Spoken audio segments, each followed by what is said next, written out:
A few weeks ago, we created a tennis monster, the worst men's player in ATP history. We stitched him together shot by shot using real pros who had the weakest serve, the flakiest footwork, the shakiest forehand, and the most mentally fragile game imaginable. It was brutal. It was unfiltered. It was hilarious.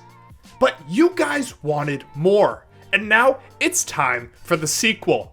Today, we're building the worst WTA player of all time. The women's GOAT of garbage. The ultimate mishmash of broken technique, mental meltdowns, and physical liabilities. We're talking about actual professional players who, despite reaching the top level of tennis, have glaring, sometimes shocking weaknesses in specific areas of their game. We'll go shot by shot, serve, return, forehand, backhand, net game, overhead, slice, footwork, mentality, and endurance, and we'll use real names. No mercy, no filters, just pure tennis trash talk. Let's begin. Let's start with the serve. The one shot you absolutely have to have if you want to play professional tennis. And when it comes to catastrophic serving, there's only one name that needs to be said. Sara Errani.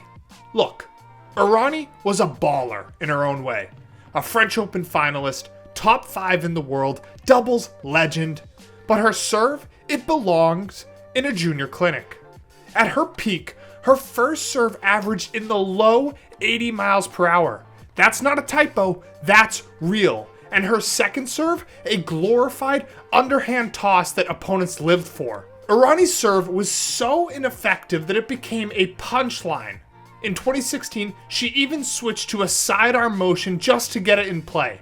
It was bizarre, desperate, and somehow still ineffective. Even at the top of the women's game, she was handing out free points like Halloween candy.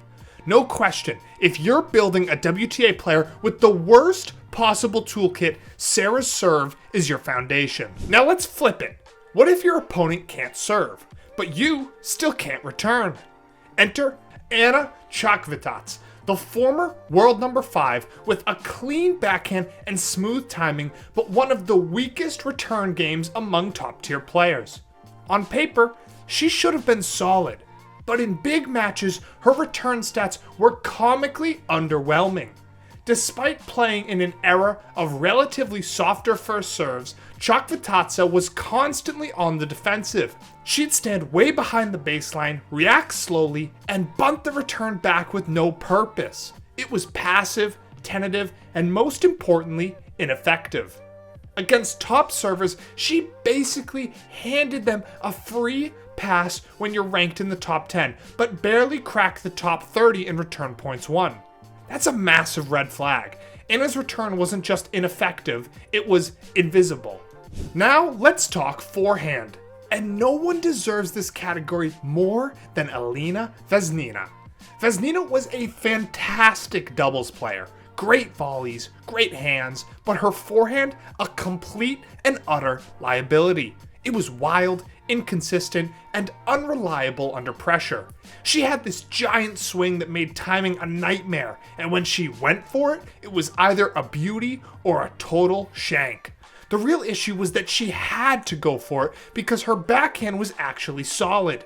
So opponents would just target the forehand side over and over and over, knowing it would break down.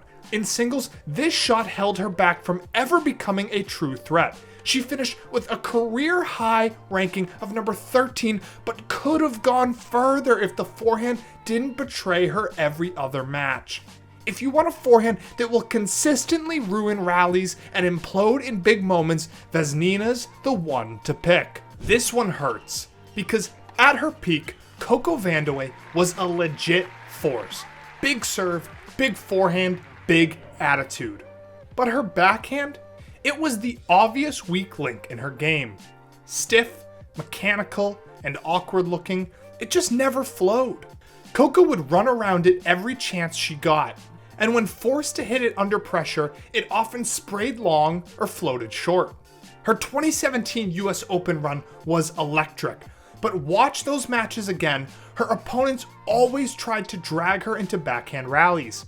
They knew it was a ticking time bomb, and in tight moments, it blew up more often than not. If you're building a player that falls apart in two-shot combos, Coco's backhand is the perfect piece. Now, I know what you're thinking. How is a former world #1 on this list? Well, this one's a hot take, but when it comes to net game, Iga Swiatek is still a work in progress. And that's putting it nicely. Iga dominates from the baseline. She's a physical force, a spin machine, and a tactical genius. But get her to the net, it gets weird. She looks uncomfortable, her positioning is shaky, her volleys often float long or get dumped into the net.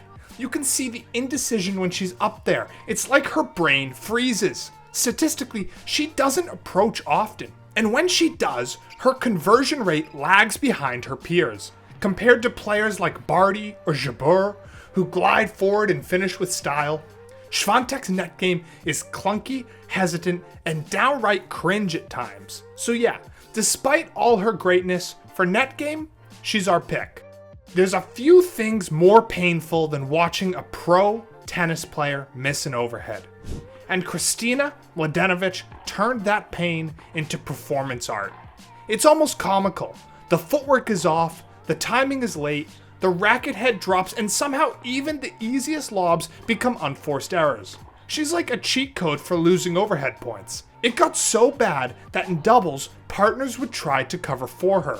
She'd backpedal slowly, then miss wide by 5 feet. You almost feel bad until you realize this is the Pro Tour. At 6 feet tall, she should have owned the skies. Instead, she feared them. If our Frankenstein WTA player is going to miss every overhead possible, Mladenovic is the queen of disaster. If you enjoyed this deep dive into tennis chaos, do us a favor. Hit that like button, drop a comment with who you think deserves a spot on this list, and subscribe for more brutally honest takes from the tennis world. We drop videos every week breaking down the game in a way no one else does. Raw, real, and unfiltered. This is Hot Take Tennis, where we don't hold back. Jelena Ostapenko is pure chaos. A Grand Slam champion, a power hitter with absolutely zero chill. And a slice? What slice? She doesn't even have one. And when she tries, it's horrific. Her slice is almost flat, loopy, and usually lands mid-court with no bite. It's a bailout shot, not a weapon, and only attempted on the run. And in rallies, where she's forced to defend or reset with a slice, it just invites her opponent to pounce. Against tactical players, this weakness gets exposed fast. If she's not bashing winners, she's basically praying. There's no nuance, no disguise, no variation. A slice is supposed to be a chess move. Ostapenko is playing checkers. For slice, we're taking hers every day of the week. Sabine Lisicki had power, huge serve, great feel, but movement? Nightmare fuel. Her footwork was heavy, slow, and often completely out of sync with the ball. Watch her matches and you'll see late adjustments, poor balance, and awkward recoveries even on neutral shots. She reached a Wimbledon final because of grass and adrenaline, but on other surfaces, she struggled to keep up. Her footwork often let her down before her technique ever had a chance. If your player needs to be late to everything, trip over her own feet, and get wrong-footed every other point, Lisicki's footwork is the obvious choice. Jelena Dokic had raw talent for days. Her ball striking, gorgeous. Her potential, unlimited. But her early career was defined by a mental game shattered by pressure, family drama, and volatility. Her father's abuse is well documented. The emotional toll it took on her was massive.